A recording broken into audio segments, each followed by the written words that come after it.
मोगलांचा तब्बल 6 महिने चालू असलेला वेढा अखेर उठला होता। जुल्फिकार खानासारख्या कसलेल्या मोगल सेनापतीला माघार घ्यावी लागली होती, त्यामुळे जिंजी किल्ल्यात आनंद उत्सव साजरा होत होता।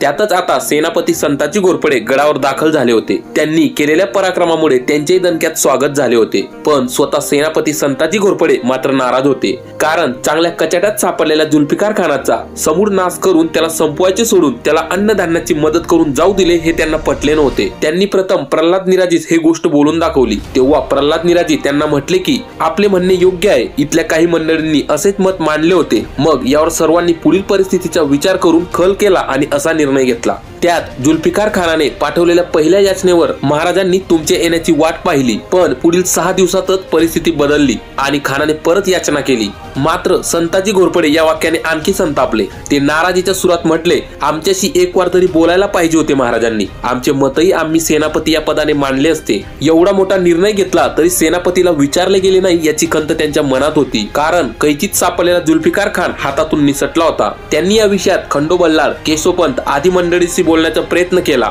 बहुतेकांचे मत एकसारखे असल्याने त्यांच्या ध्यानी आले होते। उलट त्यांनी घडलेली घटना कशी योग्य हेच संताजींना समजवण्याचा प्रयत्न केला होता। त्यातच ते येण्यापूर्वी जवळजवळ महिनाभर धनाजी जाधव गडावर होते आणि तेच गडावून युद्धाचे डावपेच ठरवत होते असे समजल्यावर त्यांच्या नाराजीत अधिकच भर पडली। दुसऱ्या दिवशी संताजी महाराजांना भेटण्यासाठी गेले, तेव्हा आपले म्हणणे त्यांनी महाराजांना सांगितले की महाराज, आम्ही इथं मोठ्या उमेदीने आलो होतो। इथलं एकूण नाराज झालो।